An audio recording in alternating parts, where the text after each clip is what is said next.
AITA for blowing up at my sister for naming her daughter after a fungal infection.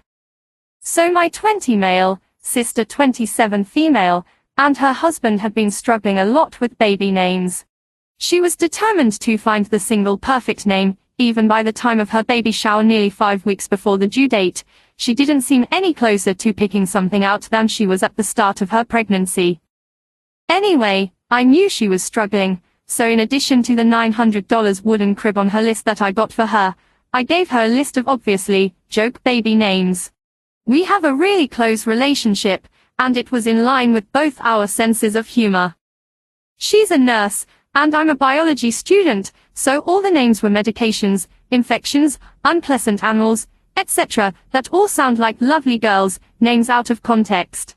Some of them were a little bit obscure, sure, but I included some obvious ones like Viagra and Hernia for good measure. 2 weeks later, she told me she and her husband had finally settled on a name. Malice. Yeah. The baby's name is Malice. Yeah. One of the names on my joke list. Outside of the immediate issues nearly impossible to pronounce on the first try, the smack dab at the middle of it, the first syllable being mal minus, literally meaning bad or evil, it's also the name of a very common fungal infection. One that my sister and I are both genetically predisposed to. Asterisk one that we've both had multiple times throughout our lives. Asterisk her daughter will almost certainly catch it at some time. I pointed it out to her, and she said that yes, she knew what it meant, and she knew my list was intended to be a joke, but she just really liked the way it sounded. I don't think the husband knows what it means minus I think he'd reject it if he did. She says that it's so obscure that no one will ever think twice about it.